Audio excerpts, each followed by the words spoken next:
Alright. Well, to start off today, the KLR won't start because it's way too cold. So we're giving it a minute to warm up and taking a walk to Waffle House because, I don't know. So that's a start to today that I was not hoping would be the case. Right, we're walking back from Waffle House. It was decent. We came up with a better idea on what to do because the KLR is a little bit off. We think it's the valves, right? Yeah. We think it's the valves that are a little too tight. The issue is that we don't know. And we don't know when the KLR will have a problem again, like it did on day 3. So we're going to extend the time we're on this trip by a little bit.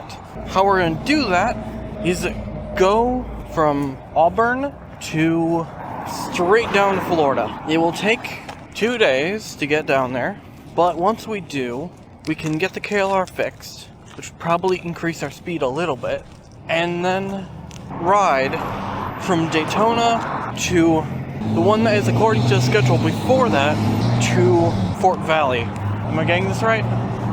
Sounds good. Okay. But we're pretty much going to go down to Florida and go in reverse order, so that way we can get the KLR fixed, as well as any other issues. We can figure that out, and once we get the KLR fixed, we don't need to worry about any massive issues, I hope. Yeah, that's the plan. Alright. Okay, so I'm currently typing with my brother. So, my brother lives in Florida, and if we can get to my brother's, that gives us a base of operations while we For work the on... next few days while we figure out the KLR's issues. Correct. Right now, this morning we went out, he had never been to a Waffle House, so we were going to go to Waffle House. KLR would start. I'm convinced that the internet's probably right. The way that it's firing off, all the rest of it, I didn't know. But it's probably a valve issue. We're going to try to run to my brother's, then take it to a dealer that's close to him. If they don't have time, then we will do check the valves ourselves. What I'm hoping here is that we don't damage the valves before we get there. We have 2 days to get there. So Guaranteed. today is Tuesday. There'll most likely be in fact, make a good guess, 2 6-hour rides at minimum. Yeah, it's going to be 600 miles here total. So, yeah. It's going to be 6 to 8 hours each. We're just going to ride until it gets dark, or it starts getting dark, and then get a hotel, and then get up tomorrow and do the same thing to get to St. Pete. Leaving off where we are, we'll be able to get Auburn today. They'll add an extra, add Buc-ees 9 to the list. Okay. We go to St. Pete, we get the KLR fixed, we run back up the east coast of Florida, and then we catch the east coast Buc-ees in Georgia, and then we go to South Carolina. Then we turn around and come back south of Atlanta, and then go for the Gulf Coast. Not optimal, but we don't really have a ton of options. Correct. When I listened to it this morning, it started going, this is... The issue with just rolling with it, if it's not starting right now, and we're both going, about it, if it breaks down and we are more than a day's trip away from St. Pete, we don't make it. We get stuck in Florida, the KLR is stuck wherever it is, and we can't really do anything. However, if we can make it there in the 2 days, we can get the KLR fixed and then follow through the route normally. Checking the valves is a lot different than a valve job. Wherever you have to replace the valves. Getting someplace where we can actually work on the bike that's what we need to do at this point. It's no longer we can do it in a week. We can roll with this. No, this is we need to get to Florida now in order to get it fixed. So, alright, so that's where we're at. We are trying to get the KLR started. We need the KLR to start 2 more mornings. This morning, tomorrow morning. Then we're in St. Pete. From there, we can get into the shop the same day, figure it out from there, and yeah. I guess that's it. Okay, we are about to head out. Let me put my gloves on, start up the KLR, which is already warmed up, and we should be good.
At my recommendation, he got a brisket burrito.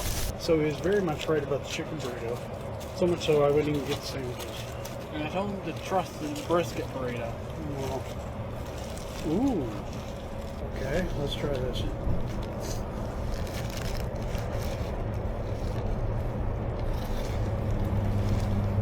Cheers. Well, about what you expected or better? I'd say a touch but better. I can see what you're saying. It's not quite the chicken burrito. This is trying to be like a Chipotle thing with beans and rice, but for $8. Cheaper. Sauce is good. Yeah, the sauce is free. Might as well try it. I like it. It's very good. Now the last one you need to try in order to have all of them is the cheesesteak. I would classify the chicken as better than this, but this is good enough that I would think seriously about it every time. Yeah, as if we let you know so you have an option for when you're in Florida and the first Buc-ees you get to. Who needs a sandwich when we got burrito? Yeah. I wouldn't bother with the sandwiches anymore. If the cheesesteak is anywhere near as good. I rank it third. It's in last place among the burritos, in my opinion. Still good, but That's solid. exactly what I'm letting you know about it. 9, 8.5. Cheesesteak is an 8, in my opinion. Yeah. That hit just right. Absolutely, yeah. Alright. Note to everyone who is going to watch this. Ghost pepper jerky hurts. That's all I got for you. Wow.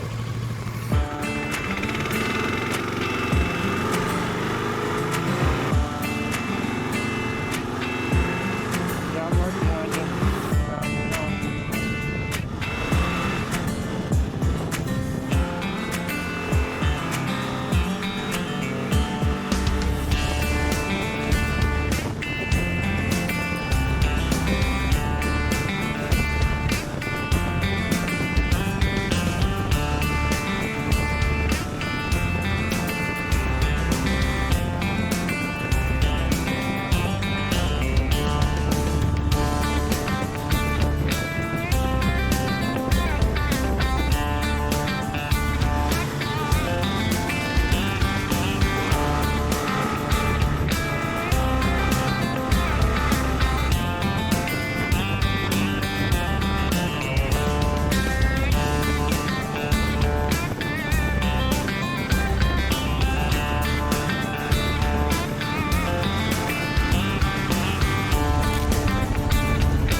So, Matt bought ghost pepper beef jerky. Oh, no. That's very good. It's actually a very nice, so far what we've been doing, I just copied, was it Rich and Eva on the road, I think it's their channel. It's funny, I live in America and I didn't know this. Bookings.com. You know, if you're doing this type of thing, it's awesome. Honestly, I was just looking for something that was better than camping. And you can filter in Booking.com and just say, give me something that's not too expensive.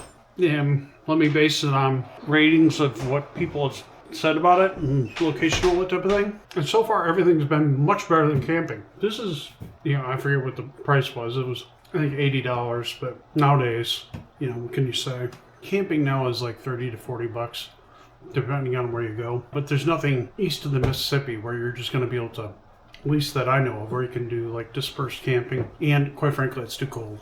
Much better than last night and the night before. Their beds were not. It was a nice room. The bathrooms were much better than the previous night before that. But the beds, oh my God. Booking.com. Thank you, Rich and Eva. Ghost pepper is yummy. Good job, Buc-ees. This will burn the hair off your tongue. Make your earwax melt. Oh, yeah. That's good stuff. I need water. I need water, Red. You're gonna get. Oh. I'm Okay. sorry. Well, we're 2 minutes away. So From what? from a Walmart. Oh. Hot. Woo! Yeah. That's good stuff. Noted.